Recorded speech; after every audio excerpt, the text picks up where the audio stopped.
Question number first से आप video को पास कीजिएगा, पास करके इसका राइट आंसर जो है जरूर बताते जाइएगा। तो आज का क्वेश्चन नंबर फर्स्ट रहेगा, जो ऑटोट्रॉपिक न्यूट्रिशन है जी कहाँ पे पाई जाती है, इज ओनली फाउंड कहाँ पे पाई जाती है जी, फिशेस के अंदर, ग्रीन प्लांट्स, बर्ड्स हो गए या मैमल्स हो गए।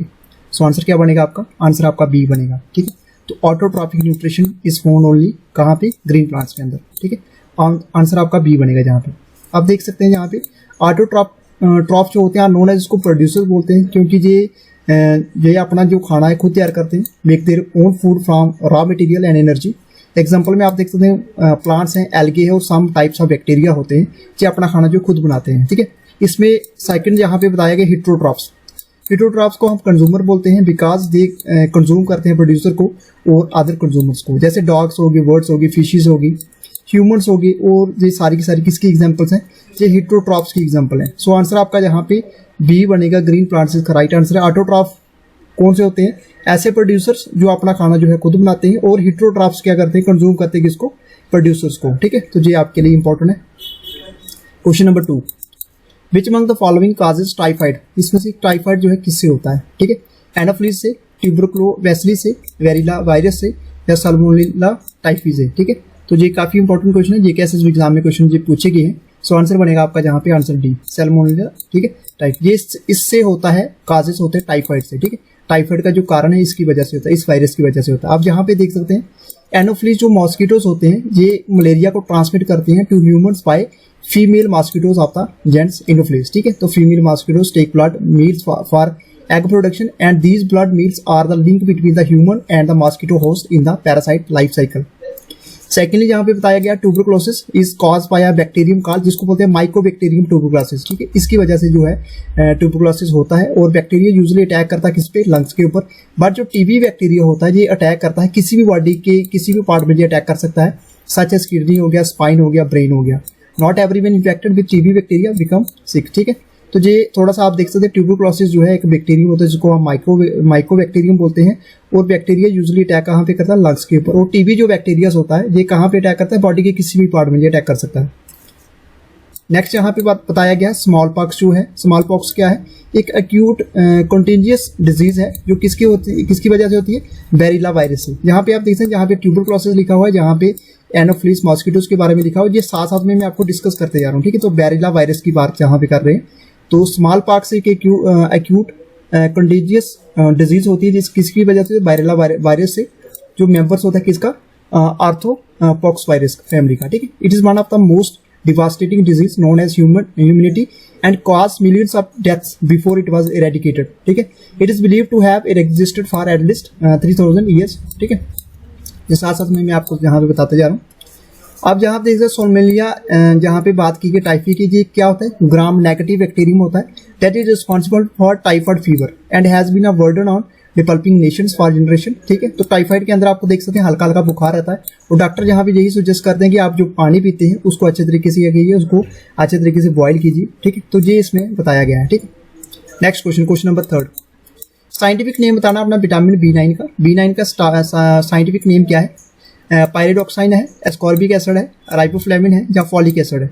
सो आंसर आपका थर्ड का बनेगा जहाँ पे डी, फॉलिक एसिड बोलते हैं विटामिन B9 को। ठीक है, नेक्स्ट क्वेश्चन, जहाँ पे जो विटामिन के जो साइंटिफिक नेम है मैं आगे जहाँ पे डिस्कस करूंगा। ठीक है, next question, which are the following is a function of kidney, इसमें से किडनी का क्या फंक्शन है, क्या एक्सट्रैक्ट करती है वेस्ट मटेरियल को ब्लड से, या मेंटेन करती है ब्लड सप्लाई को, या कीप ब्लड सॉम, या नॉट, नन ऑफ दिस। तो इसमें क्या फंक्शन है किडनी का, तो किडनी का फंक्शन आपका जहाँ पे ए आंसर बनेगा, जहाँ पे एक्सट्रैक्ट करती है वेस्ट को ब्लड से। तो जो किडनी है ये वेस्ट रिमूव करती है वेस्ट को और extra fluid from our body. ठीक है, और जो किडनी होती है ये रिमूव करती है acid that is produced by the cells of your body and maintain a healthy balance of water. Salt हो गया, मिनरल्स हो गया, जैसे सोडियम हो गया, कैल्शियम हो गया, फास्फोरस हो गया, पोटेशियम हो गया इन योर ब्लड। ठीक है, तो ये काफी इंपॉर्टेंट है, एक्सट्रैक्ट करती है वेस्ट को हमारी ब्लड से, दैट इज कॉल्ड, इसको बोलते हैं फंक्शन ऑफ किडनी। ठीक है, question number 5, which are the following bacteria form curd from milk, इसमें से बैक्टीरिया के बारे में यहाँ पे पूछा गया है, कौन सा बैक्टीरिया जो कर्ड को बनाता है, लैक्टोबैसिलस। ठीक है, उसके बाद स्ट्रेप्टो हो गया, उसके बाद स्टेफिलोकोकस या जीस्ट। सो आंसर क्या बनेगा आपका, जहाँ पे आंसर आपका जहाँ पे बनेगा ए। ठीक है, लैक्टोबैसिलस इसका राइट आंसर है। आप जहाँ पे देख सकते हैं curd contain lactic acid bacteria जिसको बोला जाता है lactobacillus which multiplies itself in the correct medium of 30 से लेकर 40 डिग्री टेम्परेचर है in a few hours females are milk to form curd. ठीक है, तो इस तरीके से देख सकते हैं यहाँ पे कर्ड की पिक्चर आप देख सकते हैं। कर्ड क्या है, अबंडेंट सोर्स ऑफ कैल्शियम है और protein at it is beneficial for those suffering from lactose. ठीक है, ये आपके लिए इंपॉर्टेंट है। Next question, which are the following is a unit of nervous tissue. Nervous tissue का आपने यूनिट बताना है कौन सा, यहाँ पे एक्सोन है, न्यूरॉन है, गैंग्लियन है या सेल बॉडी है। सो आंसर क्या बनेगा 6 का आंसर आपका बनेगा जहाँ पे बी। ठीक है, दैट इज न्यूरॉन। न्यूरॉन जो है ये आपका यूनिट है नर्वस टिश्यू का। अब यहाँ पे बात करेंगे न्यूरॉन की। न्यूरॉन क्या है, एक फंक्शनल यूनिट है किसका, नर्वस टिश्यू का। इट कंटेन्स साइटोन और cell body, long thin hair like the process called axon and many short branches जो है इसको बोलते हैं हम डेंड्राइटिस। ठीक है, तो ये आपके लिए इंपॉर्टेंट है। नेक्स्ट क्वेश्चन नंबर 7 के अंदर बताया गया कि जो बीसीजी वैक्सीनेशन है ये किसके लिए दी जाती है, यानी कि किस डिजीज को प्रिवेंट करने के लिए ये बीसीजी वैक्सीनेशन जो है दी जाती है। ट्यूबरकुलोसिस है, टाइफाइड है, हर्पस है या एड्स है। ये क्वेश्चन नंबर 7 का आंसर बताना आपने। तो 7 का आंसर क्या रहेगा, जहाँ पे 7 का आंसर आपका जहाँ पे ए बनेगा, दैट इज ट्यूबरकुलोसिस। जो बीसीजी वैक्सीनेशन होती है किसके लिए दी जाती है, प्रिवेंट करने के लिए, किसको, किस डिजीज के अगेंस्ट, दैट इज कॉल्ड जहाँ पे ट्यूबरकुलोसिस। अब जो बीसीजी है इसकी क्या फुल फॉर्म है, बैसिलिक कैलामिटी ग्यूरेन, जो है एक वैक्सीन है किसके लिए, ट्यूबरकुलोसिस के दी जाती है।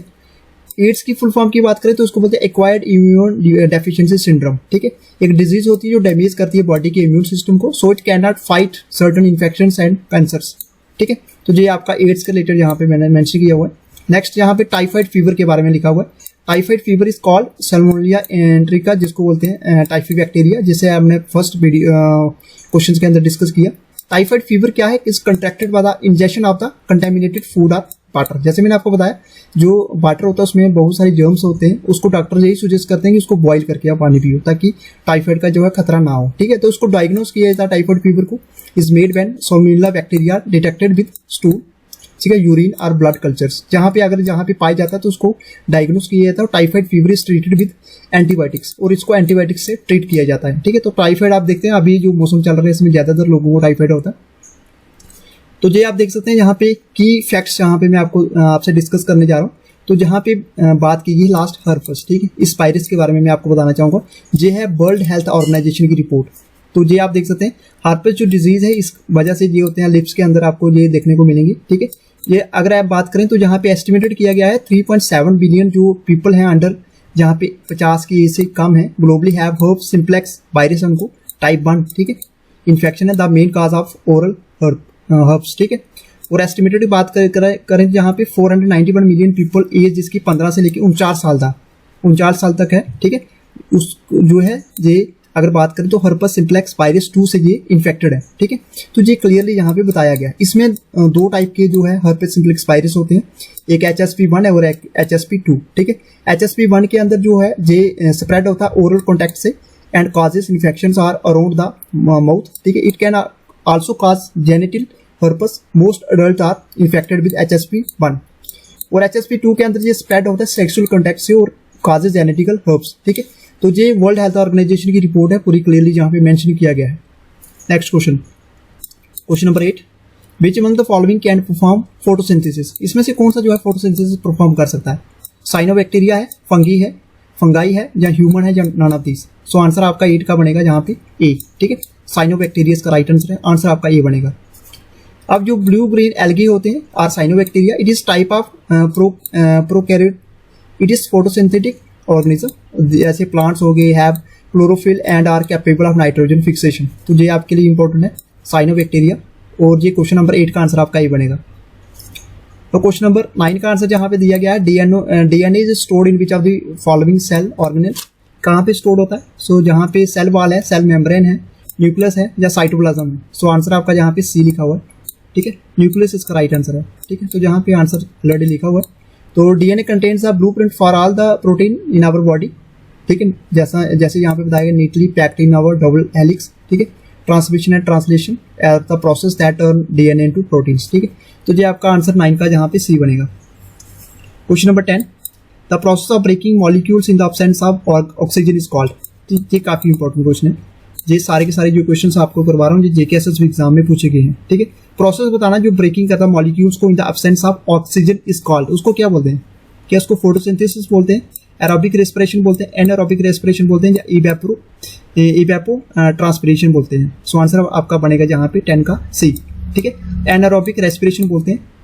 तो जहाँ पे देख सकते हैं एरोबिक रेस्पिरेशन क्या होती है, एक बायोलॉजिकल प्रोसेस होता है जिसमें फूड ग्लूकोज जो है कन्वर्ट होता है किसमें, एनर्जी में, इन द प्रेजेंस ऑफ ऑक्सीजन, ठीक है। और फोटोसिंथेसिस क्या एक प्रोसेस है जिसमें प्लांट्स जो है यूज करते हैं सनलाइट को, वाटर को और कार्बन डाइऑक्साइड को, किसके लिए, to create oxygen and energy in the form of sugar. Question number 11, ऐसा यूनिट बताना अपना इलेक्ट्रिक करंट का। इलेक्ट्रिक करंट का ऐसा यूनिट क्या है, कैंडेला है, पास्कल है, मोल है, या एम्पियर है। ये काफी इंपॉर्टेंट क्वेश्चन है। सो आंसर आपका 11 का बनेगा जहाँ पे डी, एम्पियर इसका राइट आंसर है, ठीक। तो आंसर आपका 11 का बनेगा डी। व्हाट इज द ऐसा unit of electric current, that is ampere. अब शॉर्ट में यहाँ पे देखते हैं कैंडेला जो है किसका ऐसा यूनिट है, ये ल्यूमिनस इंटेंसिटी का ऐसा यूनिट है। फिर इसके बाद पास्कल की बात करें तो पास्कल जहाँ पे P is a unit of pressure और stress in the international system of unit. It is named after the scientist and mathematician Blaise Pascal के नाम से रखा गया है, ठीक है। तो 1 pascal is equivalent to 1 newton, ठीक है, of force applied over an area 1 square metre.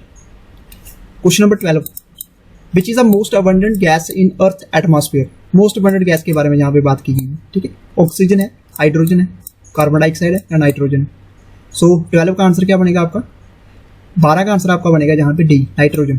Nitrogen इसका राइट आंसर है। Question number 13, which are the following is an example of vector quantity. Vector quantity की आपने एग्जांपल बतानी है। Momentum है, मास है, वॉल्यूम है, स्पीड है। तो 13 का आंसर बताइए। 13 का आंसर क्या बनेगा आपका, 13 का आंसर आपका बनेगा जहाँ पे ए, यानी कि मोमेंटम, ठीक है। तो एग्जांपल है वेक्टर क्वांटिटी की, that is momentum. Question number 14 काफी इंपॉर्टेंट है। ओजोन दिखा, जहाँ पे ओजोन लेयर के ऊपर क्वेश्चन पूछा गया, in ozone which layer is termed as good ozone. इसमें से आपने बताना कि ओजोन की कौन सी लेयर को जो है गुड ओजोन बोला जाता है। मेसोस्फीयर है, ट्रोपोस्फीयर है, एक्सोस्फीयर है, या स्ट्रेटोस्फीयर है। सो 14 का आंसर आपका जहाँ पे बनेगा, जहाँ पे स्ट्रेटोस्फीयर। स्ट्रेटोस्फीयर ये आंसर रहेगा, इसका राइट आंसर डी। जो एग्जाम में क्वेश्चन पूछे गए हैं जेकेएसएसपी के, अब जहाँ पे देख सकते हैं। अब हम बात करेंगे लोएस्ट से, यानी कि लोएस्ट से हम हाईएस्ट की बात करेंगे। तो लोएस्ट से हाईएस्ट में सबसे पहले आपको लोएस्ट में देखने को मिलेगा ट्रोपोस्फीयर, ठीक है। ट्रोपोस्फीयर आएगा, फिर ऊपर जाओगे तो आपको स्ट्रेटोस्फीयर देखने को मिलेगा, फिर आपको आएगा मेसोस्फीयर, ठीक है। फिर ऊपर बात करेंगे थर्मोस्फीयर, फिर एक्सोस्फीयर, ठीक है।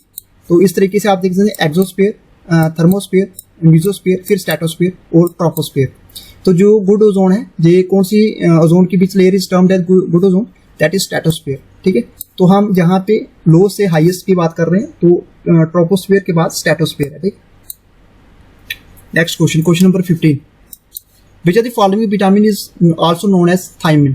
थीमन, ठीक है। तो उसको कौन सी विटामिन को ये बोलते हैं, vitamin C, vitamin B1, vitamin B6 और विटामिन B12। तो आपका 15 का आंसर क्या बनेगा, 15 का आंसर आपका बी बनेगा, ठीक है। B1 that is called thiamine, ठीक है। सो आंसर आपका 15 का बनेगा बी, B1। 16 की बात करें तो इसमें से कौन सी विटामिन की डेफिशिएंसी की वजह से जहाँ पे होता है जेरप्थालिमिया, ठीक है। विटामिन ए, विटामिन के या विटामिन B12। सो आंसर आपका 16 का क्या रहेगा, 16 का आंसर आपका बनेगा जहाँ पे ए, ठीक है। विटामिन ए इसका राइट आंसर है। अब जहाँ पे देख सकते हैं, यहाँ पे साइंटिफिक नेम और कॉमन नेम आपको देखने को मिलेगी। रेटिनॉल जो है विटामिन ए का साइंटिफिक नेम है। थायमिन जो है विटामिन B1 का है। राइबोफ्लेविन जो है आपका विटामिन B2 का है। उसके बाद पैंथोथेनिक एसिड जो है विटामिन B5 है। पायरिडॉक्साइन जो विटामिन B6 है। उसके बाद नाइसिन आर की बात करें तो विटामिन B3 है। बायोटीन B7 है। फॉलिक एसिड आपका B9 है। उसके बाद कोबलामिन जो है आपकी विटामिन B12 है। एस्कॉर्बिक एसिड आपका विटामिन C है। कैल्सीफिरोल आपकी विटामिन D है। टोकोफिरोल आपकी विटामिन E है। और फाइटोमेंड्रियोन जो है आपकी विटामिन K है, ठीक है। तो ये साइंटिफिक नेम्स हैं और उसके साथ कॉमन नेम जहाँ पे बताई गई हैं, ठीक है। तो काफी इंपॉर्टेंट है आपके लिए। तो question number 17, which are the following is an example of mineral fuel. अपने मिनरल फ्यूल की जहाँ पे एग्जांपल बतानी, बॉक्साइट है, मैग्नीशियस है, माइका है या कोल है। सो 17 का आंसर बताइए जहाँ पे। 17 का आंसर क्या बनेगा, 17 का आंसर आपका जहाँ पे डी बनेगा, दैट इज कोल। कोल जो है किसकी एग्जांपल है, मिनरल फ्यूल की। तो question number 18, which type of energy source is solar energy. Solar energy के बारे में बताया कि सोलर एनर्जी में किस टाइप का सोर्स है। क्या इसको कन्वेंशनल बोलते हैं, नॉन रिन्यूएबल बोलते हैं, नॉन कन्वेंशनल बोलते हैं या एग्जॉस्टिबल बोलते हैं। सो 18 का आंसर क्या बनेगा आपका, 18 का आंसर आपका बनेगा जहाँ पे सी नॉन कन्वेंशनल है। ठीक, अब थोड़ा डिस्कस करेंगे जहाँ पे हम पहले हम बात करेंगे कि कन्वेंशनल सोर्स ऑफ एनर्जी के बारे में। सबसे पहले लिखा हुआ है कन्वेंशनल सोर्स ऑफ एनर्जी कौन सी होती है? ऐसी एनर्जी होती है जो कॉमनली यूज होती है। ठीक है, और जनरली ये non renewable source of energy होती है, जैसे जो है which are being used since a long time, जिसको हम लॉन्ग टाइम से यूज कर रहे हैं। जिसमें एग्जांपल आपकी कन्वेंशनल सोर्स ऑफ एनर्जी के अंदर क्या आ गया? कन्वेंशनल सोर्स ऑफ एनर्जी के अंदर आपकी एक तो ऑयल आ गया, एक नेचुरल गैस आ गई, एक कोल आ गया, बायोमास आ गया, या इलेक्ट्रिसिटी आ गई। तो ये सारे के सारे जो सोर्स हैं आपके कन्वेंशनल सोर्स ऑफ एनर्जी के हैं। सेकेंडली यहाँ पे बात करेंगे हम non conventional source of energy. Non conventional source of energy के अंदर आपकी विंड आ गई, टाइड्स आ गई, सोलर, बायोमास और दूसरे नेचुरल रिसोर्सेज आ गए जो कि हमें एनर्जी प्रोवाइड करते हैं। जिसमें आपकी ये सारी की सारी किसके अंदर आएगी? ये non conventional sources of energy के अंदर आएगी। Non conventional sources of energy कौन सी होगी? रिन्यूएबल एनर्जी है, source are energy that are continuously produce in nature and are limitless. ठीक है, तो कंटिन्यूसली ये नेचर के अंदर प्रोड्यूस होती रहती है, इसकी कोई लिमिट नहीं होती, लिमिटलेस है। और कन्वेंशनल सोर्स ऑफ एनर्जी जो है कॉमनली यूज होती है और ये non renewable source of energy होती है। आई होप आपको जो कन्वेंशनल और non conventional source of energy के बारे में यहाँ पे क्लियरली पता चल गया होगा। चलो बात करते हैं क्वेश्चन नंबर 19 की। अब 19 की बात करें तो यहाँ पे ऐसा यूनिट के बारे में पूछा गया है वेवलेंथ का। ठीक है, तो क्या उसको वाट बोलते हैं, हर्ट्ज बोलते हैं, मीटर बोलते हैं या सेकंड बोलते हैं? सो 19 का आंसर क्या बनेगा आपका? 19 का आंसर बनेगा आपका जहाँ पे आंसर सी। ठीक, मीटर इसका राइट आंसर है। ऐसा यूनिट है वेवलेंथ का, दैट इज मीटर। अब आप मुझे यहाँ पे जो क्वेश्चन आपके लिए मैं छोड़ रहा हूँ, यहाँ पे वाट के बारे में बताइए, हर्ट्ज के बारे में बताइए। ठीक है, उसके बाद सेकंड के बारे में यहाँ पे बताइए। ये आप कमेंट बॉक्स में मुझे जरूर कमेंट कीजिएगा। तो क्वेश्चन नंबर 20 काफी इंपॉर्टेंट, 20वां जो क्वेश्चन पूछा गया केमिकल नेम पूछे गए हैं। जहाँ पे जो क्वेश्चन पूछा गया है केमिकल नेम पूछा गया है किसका? सोडियम का। जी काफी इंपॉर्टेंट क्वेश्चन है। सोडियम का आपने केमिकल नेम बताना, AU है, NaPb या Ag। तो आंसर आपका जहाँ पे 20 का बनेगा जहाँ पे बी। ठीक है, Na जहाँ पे आपको दिखेगा तो आपने सीधा मार्क कर देना जी किसका केमिकल नेम है? सोडियम का केमिकल नेम है। आप जहाँ पे देख सकते हैं एलिमेंट गोल्ड के बारे में यहाँ पे बात की। गोल्ड का जो एलिमेंट नंबर है जो 79 है और इसका सिंबल जो है AU। ये काफी इंपॉर्टेंट है। ठीक है, तो गोल्ड का जो सिंबल है जो गोल्ड का, दैट इज केमिकल सिंबल जो है इसको बोलते हैं AU। सेकेंड यहाँ पे बात करेंगे लेड के बारे में। इसका chemical element with the symbol PB। ठीक है, और एंड एटॉमिक नंबर इसका जो है 82 है। ठीक है, नेक्स्ट बात करेंगे यहाँ पे सिल्वर के बारे में। सिल्वर को बोलते हैं Ag। ठीक है, Ag आपको याद रखना है। केमिकल एलिमेंट है और वाइट लग्जरियस मेटल जो है valued for its decorative beauty and electrical conductivity. ठीक है, और ये कहाँ पे silver is located in group 11। ठीक है, ये आप देख सकते हैं सिल्वर के बारे में मैंने आपको एटॉमिक नंबर बता दिया, केमिकल सिंबल बता दिया।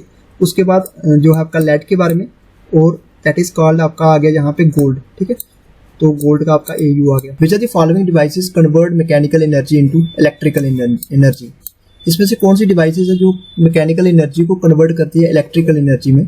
बैटरी है, सोलर एनर्जी, जनरेटर है या इलेक्ट्रिकल फ्यूज है? सो आंसर क्या बनेगा आपका?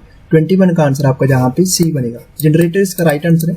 तो ये कन्वर्ट करता है मैकेनिकल एनर्जी को इलेक्ट्रिकल एनर्जी में। ठीक है, तो डिवाइस जो कन्वर्ट करती है मैकेनिकल एनर्जी को इलेक्ट्रिकल एनर्जी में, इसको हम बोलेंगे इलेक्ट्रिक जनरेटर। तो इसमें आप देख सकते हैं मैकेनिकल एनर्जी क्या होती है? मैकेनिकल एनर्जी होगी आपकी काइनेटिक एनर्जी या पोटेंशियल एनर्जी बोलते हैं। इसका एनर्जी आप इधर एन ऑब्जेक्ट इन मोशन या energy that is stored in object by their position.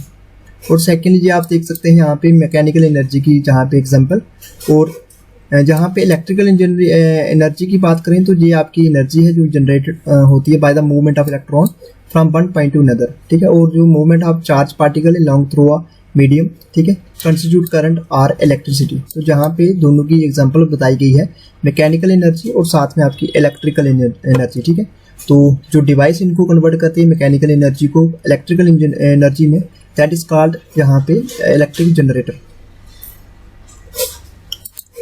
Question number 22, which are the following forms of energy is an example of a primary energy source? इसमें से आपने बतानी कौन सी form of energy है जो कि example है प्राइमरी एनर्जी सोर्स का? सन है, बायोफ्यूल्स है, लिक्विफाइड पेट्रोलियम गैस यानी कि LPG या डीजल। सो 22 का आंसर क्या रहेगा आपका?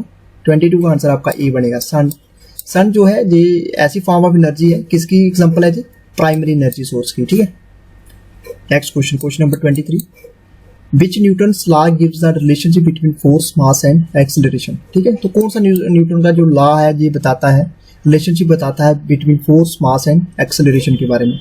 Newton's laws of cooling, Newton second law of motion, third law of motion या फर्स्ट लॉ ऑफ मोशन।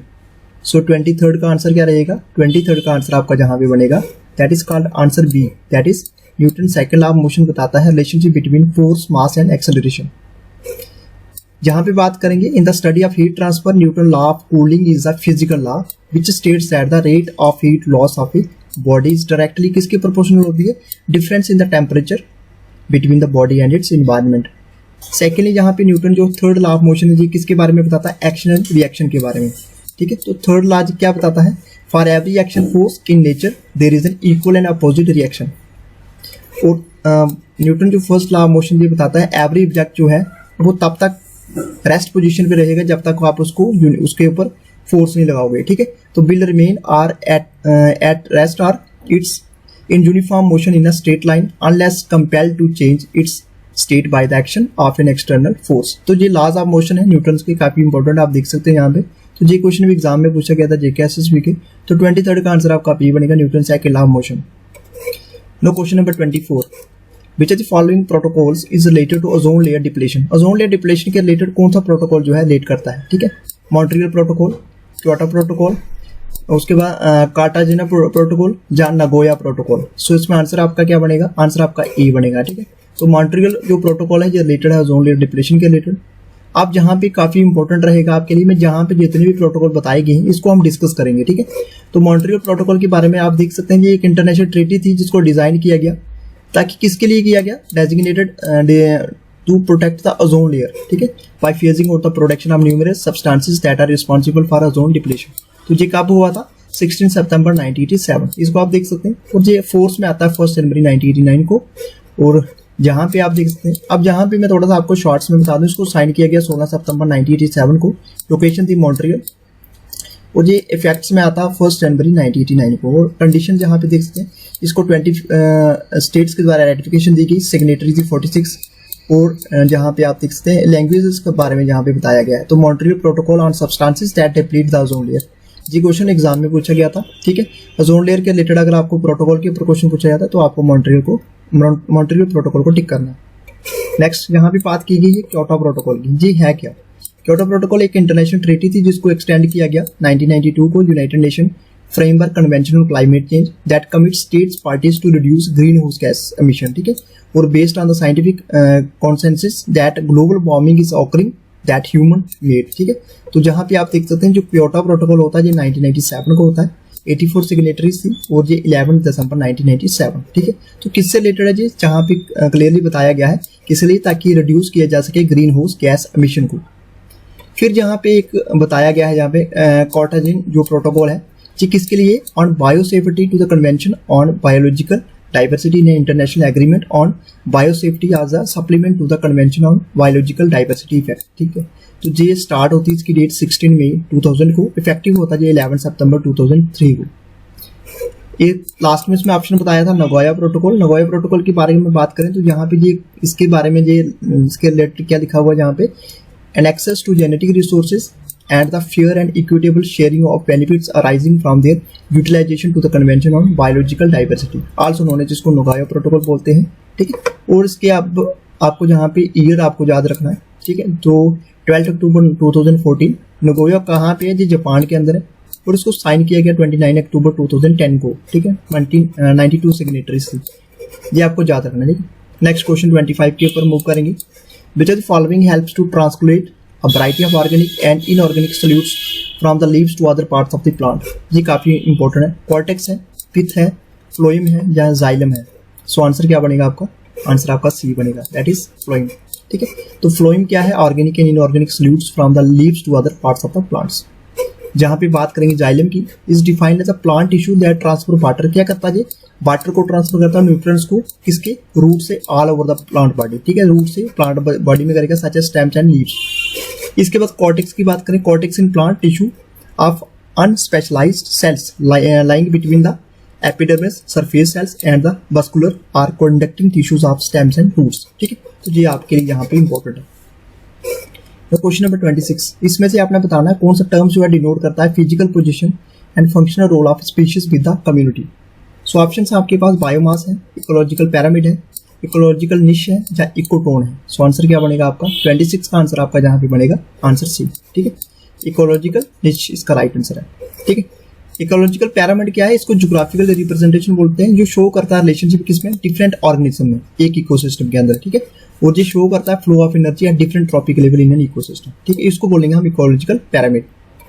फिर बात करेंगे इकोटोन के बारे में। इकोटोन क्या है, एक ट्रांजिशन एरिया होता है किसमें, दो इकोसिस्टम में, जब बायोलॉजिकल कम्युनिटीज में। ठीक है, इकोटोन जो है have great importance with respect to the environment because the area is a transition between two ecosystem, जहाँ बायोम्स हो गया, जहाँ इसको बोलते हैं greater influence by both the bordering ecosystem. ये काफी इंपॉर्टेंट है। ठीक है, next question, question number 27, which are the following vitamin deficiency causes rickets in children. Rickets जो होते हैं बच्चों के अंदर, चिल्ड्रंस के अंदर, इसमें कौन सी विटामिन की डेफिशिएंसी की वजह से, जहाँ पे विटामिन के, विटामिन डी, विटामिन सी या विटामिन ए। सो आंसर आपका बनेगा जहाँ पे 27 का आंसर जहाँ पे बी बनेगा, दैट इज विटामिन डी।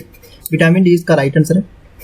अब यहाँ पे देख सकते हैं विटामिन दिए हुए, उनके केमिकल नेम्स दिए हुए, डेफिशिएंसी डिजीजेस क्या क्या होती है। ठीक, जहाँ पे विटामिन है, जहाँ पे केमिकल नेम है, जहाँ पे डेफिशिएंसी डिजीजेस, जो आप देख सकते हैं vitamin A, vitamin D, vitamin A. Vitamin A के अंदर रेटिनॉल है। ठीक है, उसके बाद कैरोटीन्स जहाँ पे बताया गया है, इसके अंदर क्या डेफिशिएंसी होती है, ज्यादातर क्वेश्चन नाइट ब्लाइंडनेस के ऊपर पूछा जाता है।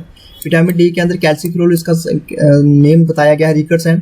ठीक है, उसके बाद विटामिन ई के अंदर टोकोफिरोल, जिसको इनफर्टिलिटी होता है, और विटामिन के जो है आपका जहाँ पे बताया गया है नॉन क्लॉटिंग ऑफ ब्लड। ठीक है, तो ये विटामिन के ऊपर भी बहुत सारे क्वेश्चन एग्जाम में पूछे जाते हैं। फिर विटामिन B2 है, राइबोफ्लाविन है। फिर विटामिन B3 है, नाइसिन है, जहाँ पे निकोटिनिक एसिड्स है। विटामिन B5 आपका पैंथोजेनिक एसिड है। ठीक है, तो ये पेलेग्रा हो गया, जहाँ पे रेडिश आई हो गया, क्रैकिंग ऑफ स्किन हो गया, इसके आगे डिजीजेस बताई गई हैं। विटामिन B6 है, पायरिडॉक्साइन। ठीक है, डर्मेटिस एनीमिया हो गया। विटामिन B7 आ गया आपका बायोटिन डर्मेटिस, जहाँ पे आ गया एनीमिया हो गया। विटामिन B9 के अंदर फोलिक एसिड्स। ठीक है, और विटामिन B12 के अंदर आपका जहाँ पे बताया गया जहाँ पे, और विटामिन C जो है स्कॉर्बिक एसिड्स। जी, सारा का सारा चार्ट आप जहाँ पे देख सकते हैं। इसको आप स्क्रीनशॉट इसका जरूर लीजिएगा, और इसको आसानी से आप इसको याद कर पाएंगे। विटामिन केमिकल नेम और उसकी डेफिशिएंसी डिजीजेस क्या होती हैं, कौन कौन सी विटामिन की डेफिशिएंसी से कौन कौन सी डिजीजेस होती हैं, ये सारा क्लियरली जहाँ पे मेंशन किया गया। Next question, question number 28, which are the following states of matter has indefinite shape and indefinite volume. इसमें से आपने बताना है किसकी जो है इंडेफिनिट शेप होती है और इंडेफिनिट वॉल्यूम होती है। सॉलिड की होती है, लिक्विड की होती है, प्लाज्मा की होती है, मगर गैस की नहीं होती। आंसर आपका बी बनेगा। ठीक है, बी इसका राइट आंसर है। ना तो इसकी इंडेफिनिट शेप होती है, ना इसका इंडेफिनिट वॉल्यूम होता है। ठीक है, बात करेंगे जहाँ पे प्लाज्मा के बारे में। आंसर आपका जहाँ पे ऑप्शन डी जहाँ पे बताया गया है, आंसर आपका बी है। तो जहाँ पे डी ऑप्शन को हम डिस्कस करेंगे। प्लाज्मा एक लिक्विड कंपोनेंट है हमारी your blood that contributes 55% of your blood total volume. Plasma जो है necessary to help your body recover from injury. ठीक है, distribute nutrients, remove waste and prevent infections. ठीक है, by removing through your circulatory system. Question number 29, which are the following pigments give green colour to the leaves. इसमें से कौन सा ऐसा pigment है जो ग्रीन कलर देता है लीव्स को। ठीक है, न्यूक्लियस है, साइटोप्लाज्म है, क्लोरोफिल है, जहाँ माइटोकॉन्ड्रिया है। तो इसका राइट आंसर क्या रहेगा 29 का आंसर रहेगा जहाँ पे आंसर आपका जहाँ पे सी रहेगा, क्लोरोफिल इसका राइट आंसर है, जो कि ग्रीन जो पिगमेंट्स होता है ये ग्रीन कलर देता है किसको, लीव्स को। ठीक है, और ये आप देख सकते हैं साइटोप्लाज्म क्या है, एक gel like substances that fills the cells and occurs between the plasma membrane and the nucleus. और जहाँ पे माइटोकॉन्ड्रिया जो है एक are membrane bound cell organelles. ठीक है, that generate most of the chemical energy needed to power the cells biochemical reactions. ठीक है, तो chemical energy produced by the mitochondria is stored in a small molecule called जहाँ पे adenosine ट्राइफोसाइट्स। ठीक है, जिसको ATP बोलते हैं। ठीक है, तो जी जहाँ पे बताया गया। Question number 30, which are the following waves is an example of longitudinal wave। Longitudinal waves की एग्जांपल बतानी है हमें। अल्ट्रासोनिक वेव्स है, माइक्रो वेव्स है, लाइट वेव्स है, या इंफ्रारेड वेव्स है। सो क्वेश्चन नंबर 30 का क्या आंसर बनेगा, क्वेश्चन नंबर 30 का आंसर आपका जहां पे बनेगा ए। अल्ट्रासोनिक जो वेव्स है ये एग्जांपल है किसकी, लॉन्गिट्यूडनल वेव्स की। Next question, question number 31, scientific name बताना अपना विटामिन B9 का। B9 का साइंटिफिक नेम क्या है, पायरिडॉक्साइन है, एस्कॉर्बिक एसिड है, राइबोफ्लेविन है, या फॉलिक एसिड है। सो क्वेश्चन नंबर 31 का आंसर कीजिए। क्वेश्चन नंबर 31 का क्या आंसर रहेगा, क्वेश्चन नंबर 31 का आंसर आपका जहाँ पे डी बनेगा। फॉलिक एसिड बोला जाता है, ये विटामिन B9 का ये साइंटिफिक नेम। और next question number 32, which are the following laws states that for every action there is an equal and opposite reaction. जी इसमें बताना है न्यूटन का कौन सा लॉज ऑफ मोशन है, फर्स्ट, सेकंड, थर्ड या लॉज ऑफ कूलिंग है।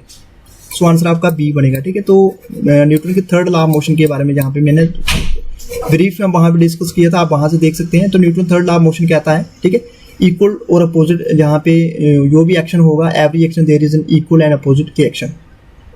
No question number 33, in which are the following medium sounds travels faster. इसमें से कौन सा जो है अगर बात करें जहाँ पे साउंड जो है फास्ट ट्रेवल करती है, ठीक है, सॉलिड हो गया, फ्लूइड्स के अंदर हो गया, गैस के अंदर या लिक्विड के अंदर। जी क्वेश्चन नंबर 33 का आंसर बताइए अब। सो 33 का आंसर आपका जहाँ पे बनेगा, जहाँ पे ए सॉलिड। ठीक है, तो सॉलिड्स के अंदर जो मीडियम साउंड का होता है वो ट्रेवल करती है, फास्ट ट्रेवल करती है। ठीक है, और क्वेश्चन नंबर 34 के बारे में यहाँ पे कमेंट कीजिए। Which are the following is an example of ferrous minerals. किसकी एग्जांपल है जी? ऑप्शन आपके पास ग्रेफाइट है, मैग्नीज है, गोल्ड है या माइका है। सो आंसर आपका 34 का बनेगा जहाँ पे, 34 का आंसर आपका जहाँ पे बनेगा बी। ठीक है, मैग्नीज का राइट आंसर है, जो कि एग्जांपल है किसकी, फेरस मिनरल की। आप जहाँ पे देख सकते हैं ये फेरस मिनरल होता क्या है, ये ऐसे मिनरल्स होते हैं जो कंटेन होते हैं आयरन, जिसमें कंटेन होती है आयरन होती है।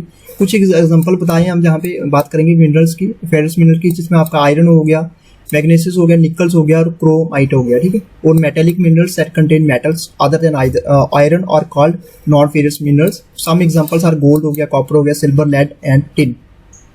तो क्वेश्चन नंबर यहाँ पे आ गया 35, which are the following devices used to measure potential differences between 2 points in a circuit. इसमें से कौन से जो है डिवाइसेस को यूज किया जाता है ताकि मेजर किया जा सके potential differences between 2 points of a circuit. Volt meter है, गैल्वेनोमीटर है, उसके बाद यहाँ पे क्वेश्चन में थोड़ी सी ऑप्शंस में, ठीक है, उसके बाद एम मीटर है। सो आंसर आपका क्या बनेगा, जहाँ पे ए बनेगा, वोल्ट मीटर इसका राइट आंसर है। ठीक है, ए इसका राइट आंसर है, क्योंकि मेजर करता है potential differences between 2 points in a circuit. अब यहाँ पे गैल्वेनोमीटर और एम मीटर के बारे में जहाँ पे बात की गई, ये डिवाइसेस होती हैं जो यूज की जाती है magnitude of the electric current which flows through a circuit. Whereas galvanometer जो होती है डिवाइस होती है जो डिटेक्ट करती है डायरेक्शन और strength of the modest current that is flowing across the circuit. जहाँ पे बात करेंगे यहाँ पे फाइनोमीटर के बारे में, ठीक है, सॉरी यहाँ पे जो भी वर्ड में प्रोनाउंसिएशन उसके लिए सॉरी। ये मेजर करती है volume and density of the solid object in a non destructive manners. ठीक है, तो ये आपके ऑप्शंस यहाँ पे और साथ में इसकी explanation. Question number 36, which are the following vitamin deficiencies causes scurvy. इसमें से कौन सी विटामिन की डेफिशिएंसीज की वजह से स्कर्वी होता है, विटामिन सी, के, ई या ए। सो आंसर आपका बनेगा जहाँ पे ए। ठीक है, विटामिन सी की जो है डेफिशिएंसीज की वजह से जो होता है। क्वेश्चन नंबर 37, मोल जो है किसका ऐसा यूनिट है, ल्यूमिनस इंटेंसिटी का है, इलेक्ट्रिक करंट का है, थर्मोडायनेमिक टेम्परेचर का है या अमाउंट ऑफ सब्सटेंसेस का है। ये काफी इंपॉर्टेंट क्वेश्चन है। क्वेश्चन नंबर 37 का आंसर बताइए, मोल जो है किसका ऐसा यूनिट है। तो इसका राइट आंसर क्या बनेगा, इसका राइट आंसर आपका आंसर डी बनेगा। अमाउंट ऑफ सब्सटेंसेस जो है इसका ऐसा यूनिट है मोल का। अब बात करेंगे ल्यूमिनस इंटेंसिटी की, जी किसका ऐसा यूनिट है, ये कैंडेला का ऐसा यूनिट है, काफी इंपॉर्टेंट है। उसके बाद बात करेंगे यहाँ पे ऐसा यूनिट ऑफ इलेक्ट्रिक करंट, इसको हम बोलेंगे एम्पियर। और उसके बाद यहाँ पे केल्विन जो है ऐसा यूनिट है किसका, थर्मोडायनेमिक टेम्परेचर का। और one of the 7 SI base units. Question number 38, question number 38 जहाँ पे बताया गया है, in which continent is ozone hole found for the first time. कौन सी कॉन्टिनेंट में जो ओजोन होल है फर्स्ट टाइम यहाँ पे पाया गया था, साउथ अमेरिका, अफ्रीका, अंटार्कटिका या नॉर्थ अमेरिका। ये काफी इंपॉर्टेंट क्वेश्चन है। ओजोन होल जो है फर्स्ट टाइम कहाँ पे डिस्कवर किया गया, जहाँ पे फर्स्ट टाइम कहाँ पे पाया गया, कौन से जहाँ पे कॉन्टिनेंट के अंदर। आंसर आपका डी बनेगा, अंटार्कटिका इसका राइट आंसर है, सी ठीक है। यहाँ पे बात करेंगे, यहाँ पे अंटार्कटिक ओजोन होल जो है फर्स्ट इसको नोट किया गया था by in a paper by British Antarctic service Joe Farman ने, ठीक है, जो Brian Gardiner and Jonathan Shanklin, ठीक है, which appeared in the journal Nature in May 1985। तो 1985 में इनके द्वारा जो है डिस्कवर किया गया था कि अंटार्कटिक की जो ओजोन होल है वहाँ पे क्या पाया जाता है, वहाँ पे क्या पाया गया है कॉन्टिनेंट के अंदर, उस कॉन्टिनेंट में ओजोन होल पाया गया है। ठीक है, question number 39, which are the following is known as black gold. Black gold के बारे में यहाँ पे बताना है, ब्लैक गोल्ड किसको बोलते हैं। ठीक है, ब्लैक गोल्ड के बारे में जाना जाता है, या ब्लैक गोल्ड किसको बोला जाता है, पेट्रोलियम है, कोल है, वुड है या बायोफ्यूल है। सो आंसर आपका 39 का क्या बनेगा, 39 का आंसर आपका ए बनेगा, पेट्रोलियम। ठीक है, पेट्रोलियम को आप वैसे भी इसको गैस कर सकते हो ब्लैक गोल्ड की वजह से। और जहाँ पे बात करेंगे हम पेट्रोलियम की, पेट्रोलियम को बोला जाता है black gold because when crude oil is extracted from the land it is black in colour. ठीक है, तो आसानी से इसको आप याद कर सकते हैं। जब इसको हम क्रूड ऑयल को लैंड से निकालते हैं तो उसका कलर कैसा होता है, ब्लैक होता है, तो उसको इसलिए हम ब्लैक गोल्ड बोलते हैं।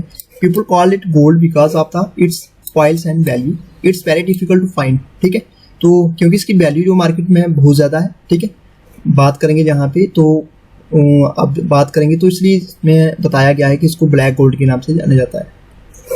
तो क्वेश्चन नंबर 40 क्वेश्चन जहाँ पे बताया गया है, amount of electric current flowing per unit area is called. ठीक है, जो अमाउंट होता है इलेक्ट्रिक करंट का जो फ्लो करती है पर यूनिट एरिया, उसको क्या बोलते हैं? क्या उसको करंट डेंसिटी बोलते हैं, इलेक्ट्रिकल रेसिस्टिविटी बोलते हैं, इलेक्ट्रिकल पावर बोलते हैं, या इलेक्ट्रिक पोटेंशियल बोलते हैं? सो क्वेश्चन नंबर 40 का आंसर आपका क्या रहेगा? 40 का आंसर आपका जहाँ पे ए बनेगा, इसको बोलेंगे हम करंट डेंसिटी। ठीक है, तो ये अमाउंट है इलेक्ट्रिक करंट का जो फ्लो करता है per unit areas, called that is called current. Number 41 जहाँ पे बताया गया है, जहाँ पे आपने बताना है एंटी स्टेरिलिटी विटामिन जो है किसको बोलते हैं? Which vitamin is called anti sterility vitamin? Vitamin E है, B12 है, ए है या सी है? सो आप वीडियो को पास कीजिएगा, पास करके इसका राइट आंसर जरूर बताते जाइएगा। सो आंसर आपका 41 का बनेगा जहाँ पे ए। विटामिन ई जो है, vitamin E is also known as, इसको बोला जाता है एंटी स्टेरिलिटी विटामिन। और जहाँ पे मैं आपको बताना चाहूँगा विटामिन ई जो है इसको बोला जाता है टोकोफेरोल भी बोला जाता है। It's defined as a procreative vitamin. It's also known as anti sterility vitamin बोला जाता है because of the fact that is deficiency result in sterility. ठीक है, अगर इसकी डेफिशिएंसी होती है तो स्टेरिलिटी के चांसेस रहते हैं। ठीक है, तो विटामिन एंटी स्टेरिलिटी विटामिन की बात करें तो विटामिन ई को बोला जाता है। सो आंसर आपका 41 का रहेगा आंसर ए। जहाँ पे साइंटिफिक नेम दिए गए हैं और कॉमन नेम दिए गए हैं, आप इस चाहे तो इसका स्क्रीनशॉट जरूर लीजिएगा और स्क्रीनशॉट लेके इसको आप चेक कर सकते हैं जितने भी विटामिन के नेम हैं और उसके साइंटिफिक नेम क्लियरली जहाँ पे इस स्लाइड्स के अंदर मैंने मेंशन किए गए। जहाँ पे अगर आप विटामिन के रिलेटेड और ज़्यादा डिटेल में पढ़ना चाहते हैं तो विटामिन और उनकी केमिकल नेम और डेफिशिएंसीज के डिजीजेस क्या रहते हैं, यानी कि अगर विटामिन ए की कमी होती है तो उससे क्या डिजीजेज होती हैं, जैसे नाइट ब्लाइंडनेस, काफ़ी ज़्यादा कॉमन क्वेश्चन एग्जाम में पूछे जाते हैं। ठीक है, उसके बाद विटामिन ई की कमी से कौन सी होती है, उसके बाद इनफर्टिलिटी हो गया। तो इस तरीके से हर एक विटामिन की डेफिशिएंसी डिजीजेस क्या रहने वाली है, केमिकल नेम क्या है और विटामिन जहाँ पे क्लियरली हर एक जहाँ पे इस स्लाइड्स के अंदर मेंशन किया गया है। फिर बात करेंगे क्वेश्चन नंबर 42 की। इसमें से बताना कि nutritional deficiencies causes the condition osteoporosis. तो इसमें आपने बताना है प्रोटीन है, कार्बोहाइड्रेट्स, कैल्शियम या फैट। सो 42 का आंसर बनेगा आपका जहाँ पे answer C, that is calcium. ठीक है, तो कैल्शियम जहाँ पे आंसर इसका nutritional deficiencies causes the condition osteoporosis, that is called calcium. तो ये क्या है, ये एक बोन डिजीजेज होती है, डेवलप होती है bone mineral density and bone mass decreases से, और व्हेन द क्वालिटी और स्ट्रक्चर ऑफ बोन चेंजेस। ठीक है, this can lead to a decrease in bone strength, जिससे बोन की स्ट्रेंथ जो है डिक्रीज होना शुरू हो जाती है। That can increase the risk of broken bones, यानी कि अगर कोई भी आप गिरते हो तो फ्रैक्चर्स के ज़्यादातर चांसेस रहते हैं इस डिजीज से। ठीक है, तो ये आपको नोट डाउन करना है। क्वेश्चन नंबर 42 का आंसर आपका बनेगा C. Question number 43, which of the following diseases is caused by the bacterium Yersinia pestis? ठीक है, ये काफ़ी इंपॉर्टेंट है। जो आंसर आपके जहाँ पे ऑप्शन हैं चिकन पॉक्स, प्लेग और रूबेला या मम्स। तो इसमें से आपने बतानी कौन से डिजीजेस की वजह से होता है बैक्टीरियम जर्सिनिया पेस्टिस। सो आंसर आपका जहाँ पे बी बनेगा, प्लेग इसका राइट आंसर है, ऑप्शन बी। आप जहाँ पे देख सकते हैं प्लेग जो है एक किसकी वजह से होता है, बैक्टीरिया जिसका नाम है जर्सिनिया पेस्टिस, जिसको जूनोटिक बैक्टीरिया बोलते हैं। ये यूजली कहाँ पे पाया जाता है, स्मॉल मैमल्स के अंदर और फ्लीज के अंदर। ठीक है, people infected with Yersinia pestis often develop symptoms after an incubation period of 1 to 7 days। There are 2 main clinical forms होती हैं प्लेग्स की, जिसको बोलते हैं बबनिक एंड उसके बाद न्यूमोनिक। ठीक है, तो ये आपके लिए इंपॉर्टेंट है। क्वेश्चन नंबर 43 का आंसर आपका बी बनेगा। तो जहाँ पे एक ऑप्शन के अंदर चिकन पॉक्स दिया गया है, चिकन पॉक्स के अंदर मैं आपको थोड़ा सा बताना चाहूँगा।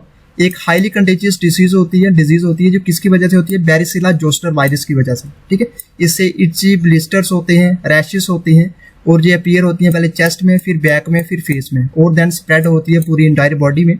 और चिकन पॉक्स जो है फैक्ट शीट्स फॉर पेरेंट्स। यहाँ पे देख सकते हैं जिस तरीके से जो निशान जो है बॉडी के अंदर पड़ते हैं चिकन पॉक्स की वजह से। सेकेंडली यहाँ पे एक ऑप्शन बताया गया है रुबेला, जर्मन मीजल्स है, 3 डे मीजल्स। रुबेला जो है कंटेजियस डिजीज है जो कि कॉज होती है वायरस की वजह से। बहुत सारे पीपल जो है लोग जो है get rubella usually have a mild illness with symptom that include a low grade fever, sore throat and rash that starts on the face and spread to the rest of the body. इसके बाद एक option के अंदर mums के बारे में बताया गया है। मम्स जो है एक कंटेजियस डिजीज है जो कि वायरस की वजह से होती है और ये इससे पेनफुल स्वेलिंग होती है पैरोटिड सैलिवरी ग्लैंड्स के अंदर। और treatment for mumps focuses on elevating symptoms. तो जहाँ पे इस तरीके का जो है अगर बात करें तो ये इस तरीके से सूजन जो है स्वेलिंग जो हो जाती है, ठीक है। क्वेश्चन नंबर 44 की बात करेंगे। Corona virus belong to which of the following order of virus. किस ऑर्डर ऑफ वायरस से कोरोना वायरस जो है बिलोंग करता है? निडो वायरल्स, पिको वायरल्स, उसके बाद ओर्डियो वायरल्स या पिकोन वायरस, ठीक है। तो इस तरीके से प्रोनाउंसिएशन में अगर थोड़ी सी इसमें स्पेलिंग मिस्टेक तो उसके लिए सॉरी। सो 44 का आंसर बनेगा आपका जहाँ पे आंसर ए, ठीक है। तो नीडो वायरस इसका राइट आंसर है। कोरोना वायरस जो है ये ऑर्डर ऑफ वायरसेस से बिलोंग करता है, इसको बोलते हैं नीडो वायरस। तो जहाँ पे बताया गया है देख सकते हैं आप, जहाँ पे एक लार्जेस्ट ग्रुप ऑफ वायरसेस है जो इससे बिलोंग करता है और विच इंक्लूड्स इसमें कोरोना वीरिएट्स हो गया, ठीक है। तो इस तरीके डिफरेंट नेम आप यहाँ पे देख सकते हैं। क्वेश्चन नंबर 45, जो प्रोसेस होता है depositing a layer of any desired metal on another material by means of electricity is called, उसको क्या बोला जाता है? क्या उसको सेंट्रीफ्यूगेशंस बोला जाता है, उसके बाद एमलगफेशंस बोला जाता है, जहाँ इलेक्ट्रोस्ट्रिक्शन बोला जाता है, जहाँ इलेक्ट्रोप्लेटिंग बोला जाता है। सो 45 का आंसर आपका क्या बनेगा? 45 का आंसर आपका जहाँ पे डी बनेगा। डी इसको बोलते हैं इलेक्ट्रोप्लेटिंग। क्वेश्चन नंबर 46, इसमें से आपने एग्जांपल बतानी है कम्युनिकेबल डिजीजेस, ठीक है। तो कम्युनिकेबल डिजीजेस की आपने जहाँ पे एग्जांपल बतानी है। क्या इसको डायबिटीज कम्युनिकेबल डिजीज है, मीजल्स है, ऑस्टियोआर्थराइटिस जहाँ कैंसर। सो डायबिटीज नहीं है, ऑस्टियोआर्थराइटिस नहीं है, कैंसर नहीं है, मीजल जो है एक कम्युनिकेबल डिजीज है। सो आंसर आपका बी बनेगा जहाँ पे बी इसका राइट आंसर है। थोड़ा सा जहाँ पे मैं आपको डायबिटीज के बारे में बताना चाहूँगा, ठीक है। जहाँ पे पहला ऑप्शन डायबिटीज जहाँ पे लिखा हुआ है। डायबिटीज क्या है? एक लॉन्ग लास्टिंग जो health condition that effect how your body turns food into energy, ठीक है। Your body breaks down most of the food you can eat into sugar, जिसको ग्लूकोज बोलते हैं, और releases it into your blood stream. When your blood sugar goes up it signal your pancreas to release insulin. तो ये सारा का सारा diabetes के बारे में जहाँ पे बताया गया। सेकेंडली जहाँ पे बताया गया ऑस्टियोआर्थराइटिस, ये एक मोस्ट कॉमन जो फॉर्म ऑफ आर्थराइटिस होता है जो इफेक्ट करता है million of people world wide में, ठीक है। और ये होता है protective cartilage that cushions the ends of the bones wear down over time, ठीक है। जिससे ऑस्टियोआर्थराइटिस जो है डैमेज कर सकता है ज्वाइंट को। और डिसऑर्डर मोस्टली कॉमनली ये इफेक्ट कहाँ पे करता है? हैंड्स के ऊपर, नीज के ऊपर, हिप्स और स्पाइन के ऊपर, ठीक है। तो ये इसके मेन सिम्टम है जहाँ पे ये इफेक्ट करता है ऑस्टियोआर्थराइटिस। क्वेश्चन नंबर 47, फेनोमेना जो है splitting of light into A colour, ठीक है, इनटू कलर, उसको क्या बोलते हैं? क्या उसको रिफ्लेक्शन बोलते हैं, पोलराइजेशन बोलते हैं, डिस्पर्शन बोलते हैं, या इंटरफेरेंस बोलते हैं? सो 47 का आंसर क्या बनेगा? आंसर आपका सी बनेगा। इसको बोला जाता है डिस्पर्शन, ठीक है। डिस्पर्शन इसका राइट आंसर जो कि स्प्लिट करता है लाइट को इनटू कलर्स में। रिफ्लेक्शन क्या है? When light bounces off an object, आप सभी जानते हैं, surface smooth and shiny like glass, water और polished metal, the light will reflect at the same angle as it hits the surface. उसके बाद पोलराइजेशन जो है, पोलराइजेशन एक प्रॉपर्टी ऑफ ट्रांसवर्स वेव्स है जो कि which specify the geometrical orientation of the oscillations, ठीक है। In a transverse wave the direction of the oscillation is perpendicular to the direction of motion of the wave. Question number 48, आपने ऐसा unit बताना, force का क्या ऐसा unit है? Radian है, पास्कल है, कैंडला है, या न्यूटन है? तो ऐसा यूनिट फोर्स का क्या है? ऐसा यूनिट फोर्स का है आपका आंसर डी बनेगा जहाँ पे न्यूटन। तो जहाँ पे देख सकते हैं ऐसा यूनिट फोर्स के बारे में बात की गई है, न्यूटन, इसका सिंबल एन है। फिर जहाँ पे बात करेंगे कैंडला की, इसका ऐसा यूनिट जो है ल्यूमिनस इंटेंसिटी है। फिर बात करेंगे पास्कल की, इसका ऐसा यूनिट जो है प्रेशर और स्ट्रेस जो है international unit of system of units. फिर रेडियन की बात की गई, इसको डिनोट किया गया सिंबल RAD रेड के साथ, is the unit of angle in the international system of units में, ठीक है। तो ये आप देख सकते हैं यहाँ पे जितने भी इसके ऑप्शन हैं सारे के सारे मैंने आपको यहाँ पे इसकी एक्सप्लेन करके बता दिए। Question number 49, which are the following diseases is caused by flavi virus, ठीक है। तो उसमें कौन सी डिजीजेज होती है फ्लैबी वायरस से? फ्लावीवायरस, ठीक है, ट्यूबरकुलोसिस हो गया, डेंगू हो गया, लेप्रोसी हो गया या टाइफाइड हो गया। Which are the following disease caused by flavivirus? So answer आपका जहाँ पे क्या बनेगा, जहाँ पे बी, डेंगू, ठीक है। तो जहाँ पे ट्यूबरकुलोसिस के बारे में बात करेंगे, ये एक सीरियल इलनेस है, ये इफेक्ट कहाँ पे करती है, ह्यूमंस के लंग्स के ऊपर इफेक्ट करेगी, ठीक है। और ट्यूबरकुलोसिस जो है एक टाइप ऑफ बैक्टीरिया है, और ट्यूबरकुलोसिस स्प्रेड होता है एक when a person with the illness, जैसे कॉफ हो गया, स्नीजेस हो गया, साइंस हो गया, ठीक, सिंग्स हो गया, ये सारे के सारे इसके जो है ट्यूबरकुलोसिस जो है स्प्रेड होने की कारण है, ठीक है। सेकेंडली यहाँ पे बताया गया है लेप्रोसी। लेप्रोसी एक क्रोनिक इन्फेक्शियस डिजीज है, जो कि एक टाइप ऑफ बैक्टीरिया है जिसको बोलते हैं माइकोबैक्टीरियम लेप्री। और डिजीज जो होते हैं प्रीडोमिनेटली इफेक्ट करती है स्किन और पेरिफेरियल नर्व्स पे। लेफ्ट अनट्रीटेड द डिजीज में cause progressive and permanent disabilities. फिर जहाँ पे बात की गई टाइफाइड की, टाइफाइड एक फीवर होता है, सभी जानते हैं आप, लाइफ थ्रेटनिंग एक इन्फेक्शन कॉज होता है, जिसको बोलते हैं सोलमेलिया टाइफी, ठीक है। यूजुअली ये कैसे स्प्रेड होता है, कंटेमिनेटेड फूड और वाटर से। और once Salmonella typhi bacteria ingested, they multiply and spread into the blood stream. तो सभी जानते हैं एक नॉर्मल सा बुखार होगा, फीवर होगा, उसके बाद बढ़ता जाएगा, कंटेमिनेटेड जो फूड और वाटर की वजह से ये टाइफाइड होता है। क्वेश्चन नंबर 50, मेल्टिंग पॉइंट बताना अपने वाटर का सी लेवल पे, ठीक है। What is the melting point of water at sea level? 100 degree, -273.14 degree, या 0 डिग्री, या 32 डिग्री फ़ारेनहाइट। सो आंसर आपका 50 का बनेगा यहाँ पे, आंसर डी, 32 डिग्री फ़ारेनहाइट इसका राइट आंसर। ये मेल्टिंग पॉइंट रहता है वाटर का सी लेवल पे। थोड़ा सा यहाँ पे डिस्कस करेंगे 32 डिग्री फ़ारेनहाइट, ये एक प्योर वाटर ट्रांजिशन होता है between solid and liquid states, ठीक है। 32 डिग्री फ़ारेनहाइट सी लेवल पे। और ये जो टेम्परेचर होता है is refer to as the melting point when rising temperature are causing ice to melt and change state from a solid to a liquid water. अब 51 की बात करेंगे, जहाँ पे which are the following is a poor conductor of electricity. Poor conductor क्या है electricity का? Distilled water है, ग्रेफाइट है, आयरन है या कॉपर है। तो इसमें से आपने बताना पुअर कंडक्टर ऑफ इलेक्ट्रिसिटी कौन सा है। सो क्वेश्चन नंबर 51 का आंसर क्या बनेगा आपका? आंसर आपका जहाँ पे ए बनेगा, दैट इज डिस्टिल्ड वाटर। ये एक पुअर कंडक्टर ऑफ इलेक्ट्रिसिटी है, ग्रेफाइट, आयरन, कॉपर जहाँ पे मेंशन किया गया, ठीक है।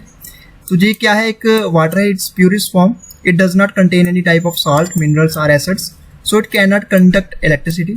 इसके लिए इसको क्या बोलते हैं, it is a poor conductor of electricity. So answer आपका 51 का बनेगा जहाँ पे answer A. Question number 52, which acid is used in the body to help digestion. कौन सा एसिड जो हेल्प करता है बॉडी में डाइजेशन के लिए? Hydrochloric acid, sulphuric acid, acetic acid या बोरिक एसिड। सो जहाँ पे 52 का क्या आंसर बनेगा? 52 का आंसर जहाँ पे बनेगा आपका answer A, that is hydrochloric acid. Hydrochloric acid जो हेल्प करता है डाइजेशन में। सल्फ्यूरिक एसिड के बारे में आप कमेंट बॉक्स में मुझे जरूर बताइएगा। फिर आपका एसिटिक एसिड आ गया, फिर आपका बोरिक एसिड आ गया। ये तीनों के आप कमेंट बॉक्स में मुझे जरूर बताइएगा। जैसे हाइड्रोक्लोरिक एसिड जो हेल्प करता है डाइजेशन के लिए, तो इनका क्या वर्क है, ये क्या काम करते हैं, ठीक है जी, आप कमेंट बॉक्स में मुझे बताइएगा। Question number 53, which are the following particle has no electrical charge. इसमें से कौन सा आर्टिकल बोल रहा हूँ, पार्टिकल्स, ठीक है, इसमें से कौन सा पार्टिकल जो है इसकी कोई इलेक्ट्रिकल चार्ज नहीं होता, ठीक है।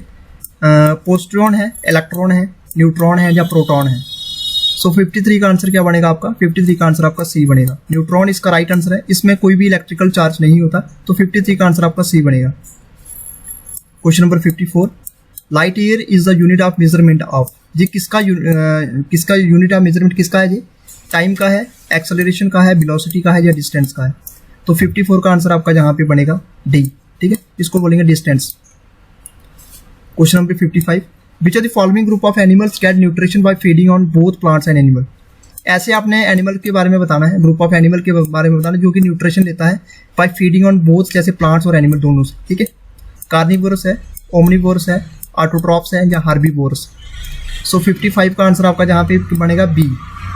अब इसका बी राइट आंसर बनेगा, ओमनिवोरस इसका राइट आंसर है। अब यहाँ पे थोड़ा सा मैं आपको बताना चाहूँगा, कार्निवोर किसको बोलते हैं? ऐसा ऑर्गेनिज्म जो मोस्टली क्या करते हैं, मीट खाते हैं, ठीक है, मीट मांस खाएंगे।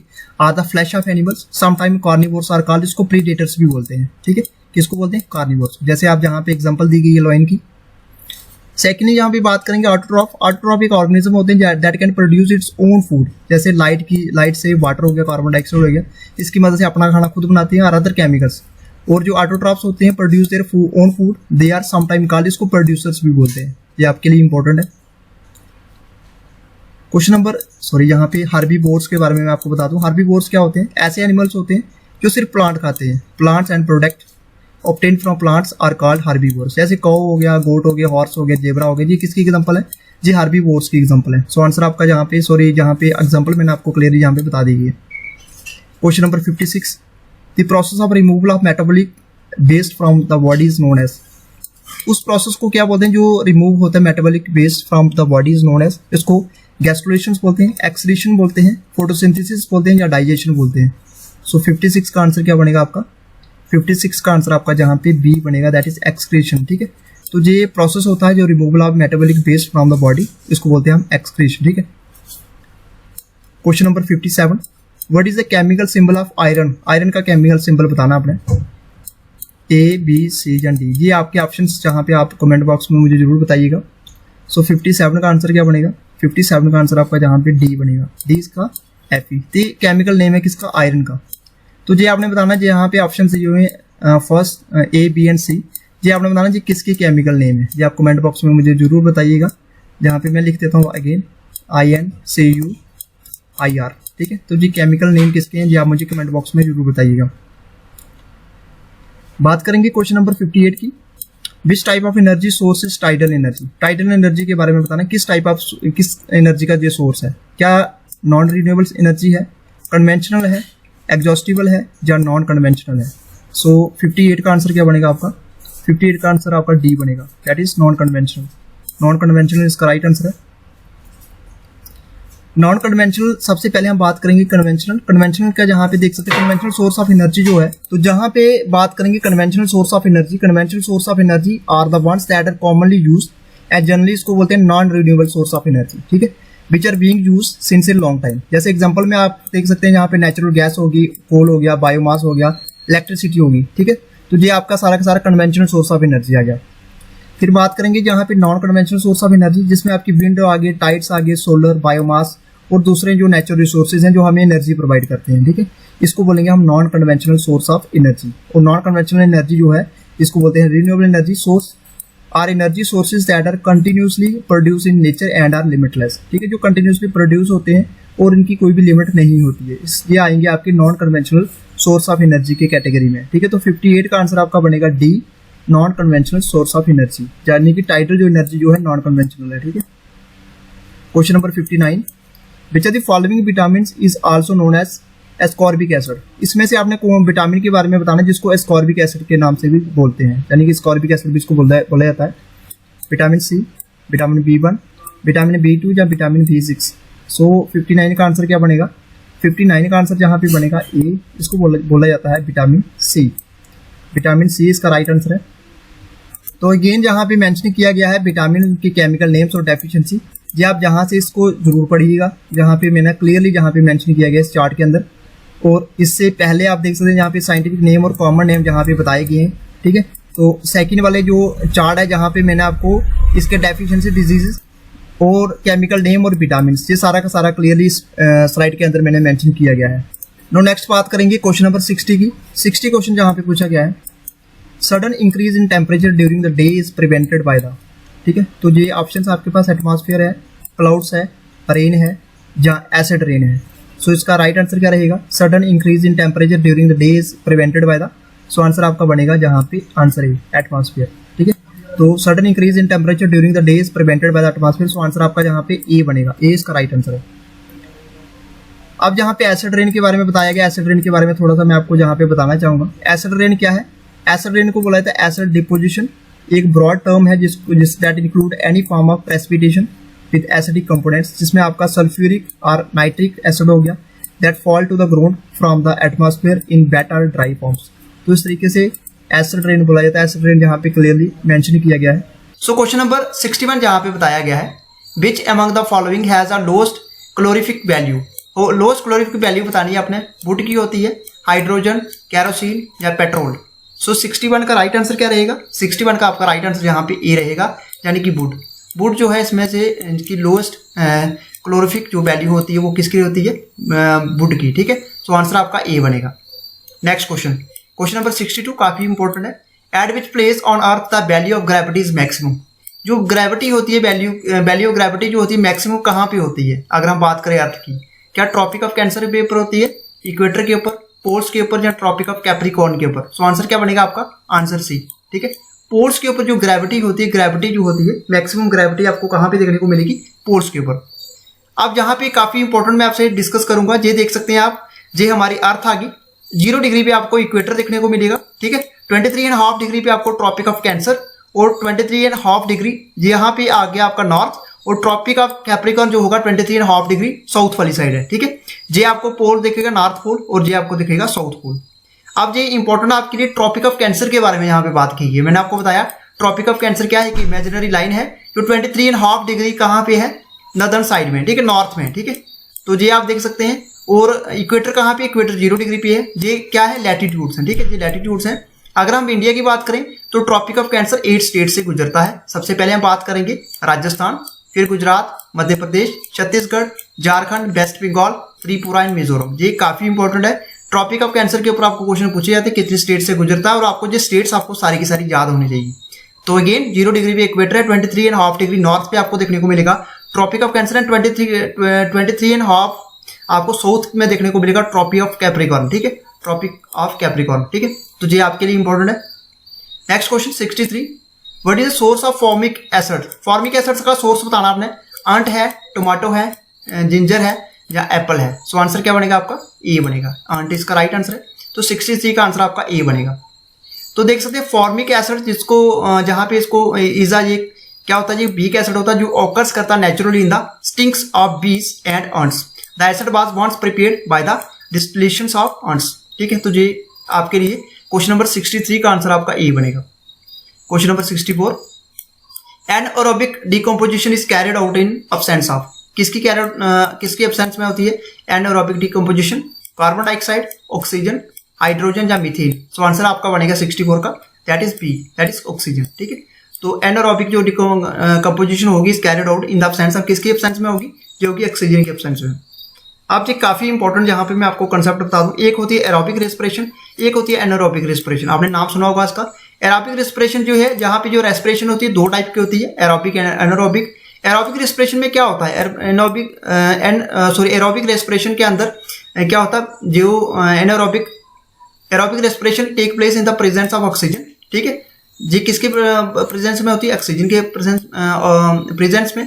उसके बाद एनारोबिक रेस्पिरेशन की बात करें तो ये कब होगी? Without the presence of oxygen. ठीक है, तो जहां पे ऑक्सीजन की बात की गई फिर आपने एरोबिक रेस्पिरेशन लिखना है, और जहां पे विदाउट ऑक्सीजन की बात की गई फिर आपको एनएरोबिक रेस्पिरेशन लिखना है। ठीक है, ये 2 टाइप की रेस्पिरेशन होती है।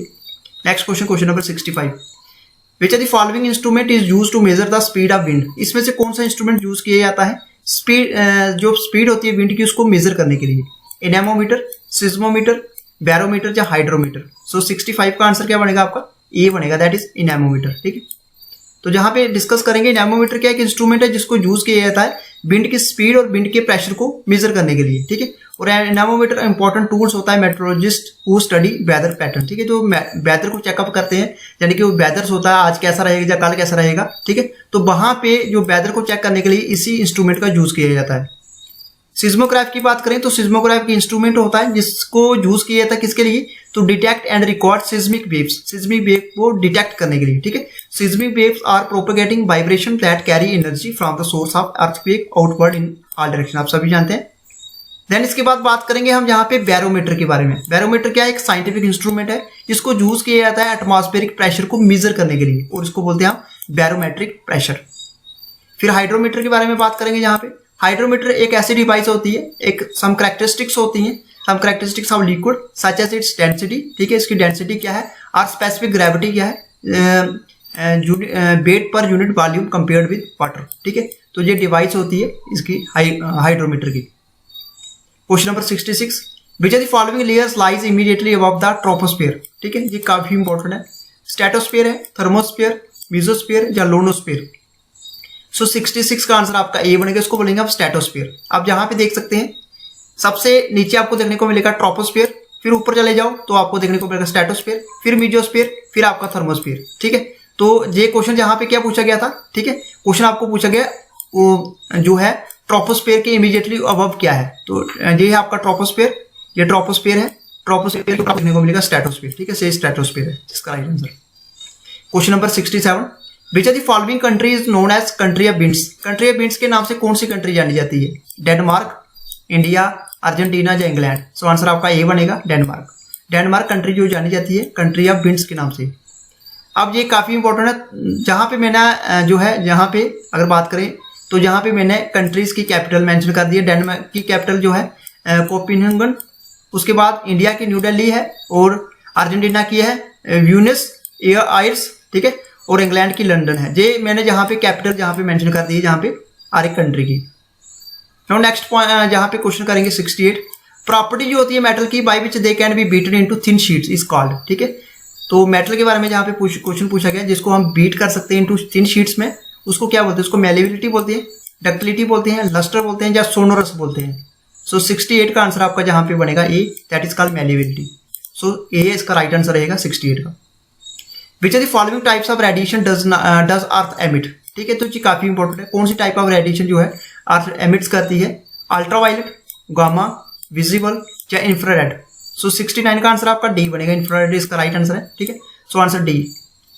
Question number 70, in human body the haemoglobin जो है इज प्रेजेंट इन, कहाँ पे प्रेजेंट होता है, ठीक है। बॉडी के अंदर, ह्यूमन बॉडी के अंदर हेमोग्लोबिन कहाँ पे प्रेजेंट होता है? व्हाइट ब्लड सेल के अंदर, रेड ब्लड सेल के अंदर, प्लेलेट्स के अंदर या लिम्फ्स के अंदर। तो ये काफी इंपॉर्टेंट है। सो 70 का आंसर आपका बी बनेगा, रेड ब्लड सेल के अंदर होता है, दैट इज कॉल्ड, जो ह्यूमन बॉडी में प्रेजेंट होता है haemoglobin present in red blood cell. Question number 71, इसमें बात की गई है किगली जो एग्रीमेंट है, aim to phase out which are the following gases. Gas में हाइड्रोक्लोरोफ्लोरोकार्बन की बात की गई है, नाइट्रोजन की, इनर्ट गैसेस या ऑक्सीजन। सो 71 का आंसर आपका जहाँ पे ए बनेगा, दैट इज हाइड्रोक्लोरोफ्लोरोकार्बन की बात की गई है इस एग्रीमेंट के अंदर, ठीक है। तो 71 का आंसर आपका ए बनेगा।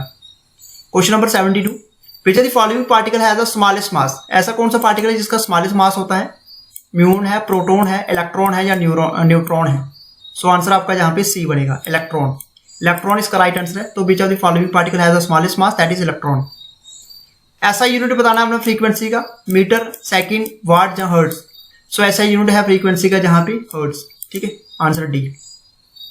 तो मीटर जो है किसका है? मीटर ऐसा यूनिट है लेंथ का। फिर बात करेंगे जहाँ पे सेकंड, इस ऐसा यूनिट है किसका? International unit. आप ये किसका यूनिट है? टाइम का, ये international unit system of unit है। उसके बाद ऐसा यूनिट ऑफ वर्क की बात करें तो जूल है, that of time is second, ठीक है। सो ऐसा unit of power is joule per second which is commonly refer to as watt. 74, which are the following group of animal get nutrition by feeding only on plants. यानी कि ऐसे animals के बारे में बताना जो सिर्फ किसके ऊपर डिपेंड रहते हैं? प्लांट्स के ऊपर, ठीक है।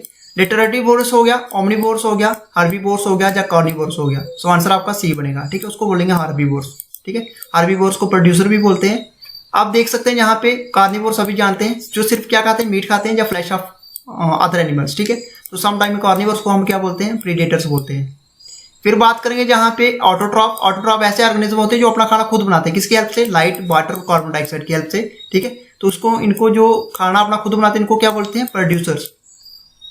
फिर बात करेंगे जहाँ पे हार्बीवोर्स की। हार्बीवोर्स ऐसे जो होते हैं एनिमल्स होते हैं जो सिर्फ क्या करते हैं? प्लांट खाते हैं and product obtain from the plants, उसको बोलते हैं हम हार्बीवोर्स। एग्जांपल काउ, गोट, हॉर्स, जेब्रा।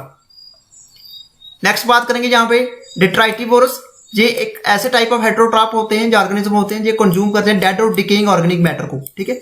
नोन है जिसको बोलते हैं detritus to obtain energy and nutrition, ठीक है। तो आपने कीड़े वगैरह देखे हो कि ऐसे, ठीक है, जैसे कोई जानवर मरा हुआ पड़ा तो उसको खाते हैं, ठीक है, सड़ी हुई चीजें। तो ये डेट्राइटिवोरस की उसकी टाइप है, हेटेरोट्रॉफ की टाइप है, जो कि कंज्यूम करते हैं डेड और डिकेइंग ऑर्गेनिक मैटर को।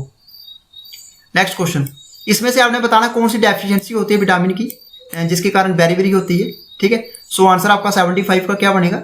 75 का आंसर आपका जहाँ पे बी बनेगा, विटामिन B1।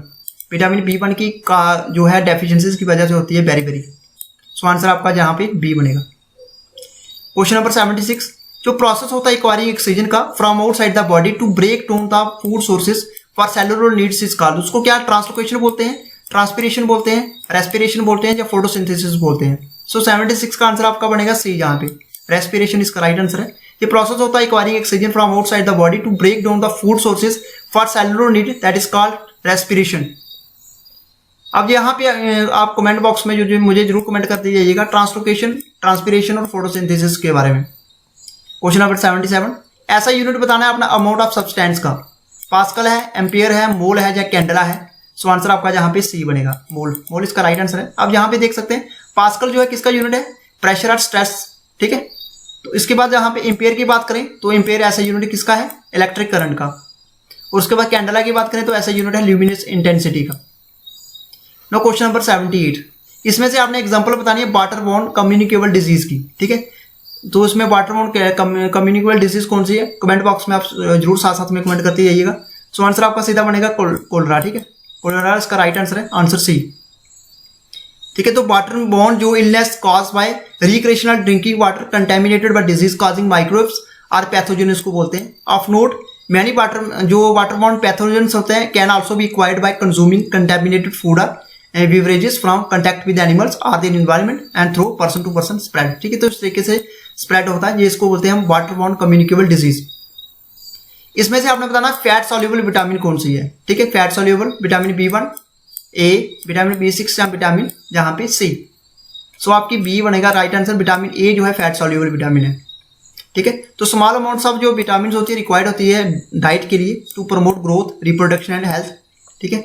और विटामिन ए, डी एंड के ये इनको बोलते हैं हम fat soluble vitamin, because they are soluble in organic solvents and are absorbed and transported in a manner similar to that of fats. Question number 80, who proposed an atom model with discrete orbits called energy level. क्या इसको किसने दिया था, J Thomson, Niels Bohr ने, Antonio Lavoisier या Joseph Proust. So answer आपका जहां पे बी बनेगा, नील बोहर, ठीक है। क्वेश्चन नंबर 81, किलोवाट जो है किसका यूनिट है, किसका यूनिट है, यानी कि किसको is a unit to measure, कैसे वर्क, पावर, इलेक्ट्रिसिटी या करंट। सो किलोवाट इसका राइट आंसर रहेगा जहां पे B, that is power. Kilowatt is a unit to measure power. So answer B बनेगा। ऐसे यूनिट बताना आपने वर्क का, जहां पे इसको बोलते हैं जूल। और जो वर्क होता है done by a force of 1 newton through a distance of 1 metre. Question number 82, kilowatt is a unit which measure. So इसमें आप देख सकते हैं power use by current of 1 ampere, magnetic radio wave frequencies, voltage या electric resistance. So 82 का answer बनेगा जहां पे डी, जहां पे बी, ठीक है। इसको बोलेंगे हम electromagnetic radio wave frequencies. Question number 83, which of the following enzyme is not present in the human stomach. इसमें से कौन सी एंजाइम जो है प्रेजेंट नहीं होती ह्यूमन स्टोमक के अंदर। पेप्सिन है, हाइड्रोक्लोरिक एसिड है, म्यूकस है या ट्राइप्सन है। सो आंसर आपका जहां पे क्या बनेगा, डी बनेगा, ठीक है। ट्राइप्सन जो है प्रेजेंट नहीं होती ह्यूमन स्टोमक के अंदर। आप देख सकते हैं यहाँ पे 3 टाइप की एंजाइम्स होती है जो प्रेजेंट होती है स्टोमक। पेप्सिन होगी, हाइड्रोक्लोरिक एसिड हो गया, म्यूकस हो गया, और ट्राइप्सन जो है ये कहाँ पे प्रेजेंट होती है, स्मॉल इंटेस्टाइन पे। तो जहां पे नॉट पूछा गया तो आपका ट्राइप्सन आंसर आएगा। Question number 84, name the veins that carry oxygenated blood from the heart to other parts of the body, ठीक है। तो बीन्स के बारे में बताना कौन सी बीन है जो कि कैरी करती है ऑक्सीजनेटेड ब्लड को हार्ट से other parts of the body. Kidney, arteries, both A and B या none of these. So answer आपका बी बनेगा, ठीक है। आर्टरीज उसको बोलते हैं, आंसर बी बनेगा। तो आर्टरी जो होती है अटैच होती है हार्ट के साथ, दे क्या करती है, कैरी करती है rich blood from the heart to other parts of the body. उसके बाद question number 85, the convention of fossil fuel at power plant is the main source of emission of which of the following gases. Carbon monoxide, sulphur dioxide, methane या nitrous oxide. So 85 का answer आपका ये बनेगा। इसको बोलेंगे हम carbon monoxide, इसका right answer है। Question number 86, which of the following waves requires a medium to travel. इसमें से कौन सी वेव है जिसको मीडियम चाहिए होता है ट्रैवल करने के लिए। माइक्रोवेव्स, एक्सरेस, लाइट वेव या साउंड वेव। सो 86 का आंसर आपका डी बनेगा। इसको बोलेंगे हम साउंड वेव। साउंड वेव इसका राइट आंसर है, आंसर डी बनेगा। डेफिशिएंसी जो होती है विटामिन ए की इस चिल्ड्रन, इससे क्या होता है, कैसे गोइटर होता है, पूर कोग्निटिव डेवलपमेंट होती है, पूर बोन ग्रोथ होती है, या इंक्रीज रिस्क ऑफ मोर्टेलिटी रहता है। तो डेफिशिएंसी जो होती है विटामिन ए की इस चिल्ड्रन का इससे रहता है इंक्रीज रिस्क ऑफ मोर्टेलिटी, ठीक है। Question number 88, basic functional unit बताना आपने किडनी का क्या है। पैरामिड है, हैंडलिंग लूप है, नेफ्रॉन है या नेफ्रेडिया है। सो आंसर आपका जहां पे सी बनेगा, नेफ्रॉन, ठीक है। तो basic functional unit of kidney उसको बोलते हैं हम नेफ्रॉन। पीएच बताना अपना ब्लड का कितना होता है, 7.4, 2.4, 11 या 14। तो पीएच जो होता है ब्लड का वो कितना होता है, दैट इज आंसर आपका ए बनेगा, 7.4। मोस्ट कॉमनली जो यूज की जाती है bleaching agent for disinfecting drinking water supply, इसको क्या बोलते हैं, फिनेल बोलते हैं, क्लोरीन बोलते हैं, अल्कोहल बोलते हैं, डिस्टिल्ड वाटर बोलते हैं। सो आप सभी जानते हैं इसको बोलते हैं क्लोरीन। क्लोरीन जो है मोस्ट कॉमनली यूज की जाती है, ब्लीचिंग एजेंट होता है for disinfecting drinking water supply, that is called chlorine. जो एक्ट होता है transferring pollen grains from the male anther of a flower to a female stigma is called, क्या इसको फोटोसिंथेसिस बोलते हैं, पोलराइजेशन बोलते हैं, पोलिनेशन बोलते हैं, या पॉलीमराइजेशन बोलते हैं। सो आंसर आपका सी बनेगा, पोलिनेशन इसका राइट आंसर है। Question number 92, which are the following energy sources can not be replenished in the short period of time, इसमें से कौन सा ऐसा एनर्जी सोर्सेज है जो शॉर्ट पीरियड ऑफ टाइम में खत्म नहीं होता है? Natural gas, hydro power, geothermal energy या विंड एनर्जी। सो आंसर आपका जहां पे ए बनेगा। नेचुरल गैस जो है इसको शॉर्ट टर्म में इसको रिप्लेनिश नहीं होता है in a short period of time. Question number 93, in a biotic community the primary consumer are, biotic community के अंदर प्राइमरी कंज्यूमर्स क्या है? इसमें कार्निवोर्स है, डेट्राइटिवोर्स है, हार्बीवोर्स है या ओमनीवोर्स है। सो आंसर आपका जहां पे सी बनेगा, हार्बीवोर्स। ठीक है, तो प्राइमरी कंज्यूमर में आपका क्या आएगा? हार्बीवोर्स। जो प्रोसेस होता है adding sulphur to rubber is called, उसको क्या बोलते हैं? सो आंसर जो कमेंट बॉक्स में जरूर बता दीजिएगा। सो 94 का आंसर आपका बी बनेगा। इसको बोलते हैं वल्कनाइजेशन बोलते हैं, जो प्रोसेस होता है जिसमें sulphur adding to rubber. Question number 95, most of energy produce during respiration is stored in, ठीक है, तो रेस्पिरेशन के दौरान जो बहुत सारी एनर्जी स्टोर होती है ड्यूरिंग रेस्पिरेशन, ये कहाँ पे स्टोर होती है? प्यूरिफिक एसिड्स, प्यूरबाइक, उसके बाद आ गया कार्बन डाइऑक्साइड, एंडिनोसाइड, ट्राइफोस्फेट या एडिनोसाइन, मोनोस्फेट। सो आंसर आपका सी बनेगा। ठीक है, एडिनोसाइन ट्राइफोस्फेट इसका राइट आंसर है। मोस्ट ऑफ द जो एनर्जी प्रोड्यूस होती है during respiration is stored in adenosine में। ठीक है, calcium deficiency in the body occurs in the absence of, so vitamin C, D, B या के। सो answer आपका जहां पे बी बनेगा। ठीक है, यानी कि विटामिन डी जो है इससे कैल्शियम डेफिशिएंसी होती है बॉडी में, occurs in the absence of vitamin D की एब्सेंस में। क्वेश्चन नंबर 97, मोस्ट कॉमन जो मटेरियल यूज किया जाता है मेकिंग सोलर सेल, इसमें क्या है? सिल्वर है, आयरन है, एल्युमिनियम है या सिलिकॉन है। सो 97 का आंसर आपका डी बनेगा। इसको बोलेंगे हम सिलिकॉन, सिलिकॉन इसका राइट आंसर है। Question number 98, which are the following is responsible for disease such as cholera, typhoid and jaundice, इसमें से कौन सी जो डिजीज है रिस्पॉन्सिबल है कोलरा, टाइफाइड एंड जॉन्डिस के लिए? Heat, air pollution, water pollution और फूड आइटम्स। तो सभी जानते हैं इससे क्या, कौन सी जो सबसे ज्यादा रिस्पॉन्सिबल रहती है इस डिजीज के लिए? That is called water pollution, water pollution इसका राइट आंसर है, option C. 98, 99, which radiation of sunlight is used in heating of solar cooker, कौन सी जो रेडिएशन है वो रेडिएशन जो होती है सनलाइट की यूज की जाती है in heating of solar cooker? इसमें ऑप्शन है आपके पास ultraviolet rays, infrared rays, microwaves या गामा रेस। सो 99 का आंसर आपका बी बनेगा, that is called infrared rays, इसका राइट आंसर है। Question number 100, the loudness of sound is measured in unit is called, क्या उसको हर्ट्ज बोलते हैं, ओम्स बोलते हैं, डेसिबल बोलते हैं या मोल्स बोलते हैं? सो आंसर आपका जहां पे सी बनेगा, दैट इज डेसिबल्स। तो ये आज का हमारा वीडियो, इस वीडियो के अंदर हमने 100 MCQs को कवर कर लिया है। इसमें आना चाहूंगा JKSSP के डिफरेंट एग्जाम्स में ये क्वेश्चन जो है पूछे गए हैं। अगर आप फर्स्ट टाइम इस चैनल पे विजिट कर रहे हैं, आप इस वीडियो को जरूर लाइक कीजिएगा, शेयर कीजिएगा, और अगर आप स्पेशल वीडियो कोई चाहते हैं किसी टॉपिक के रिलेटेड, आप मुझे कमेंट बॉक्स में जरूर कमेंट करते जाइएगा। तो ये था आज का हमारा video. Thanks for watching this video.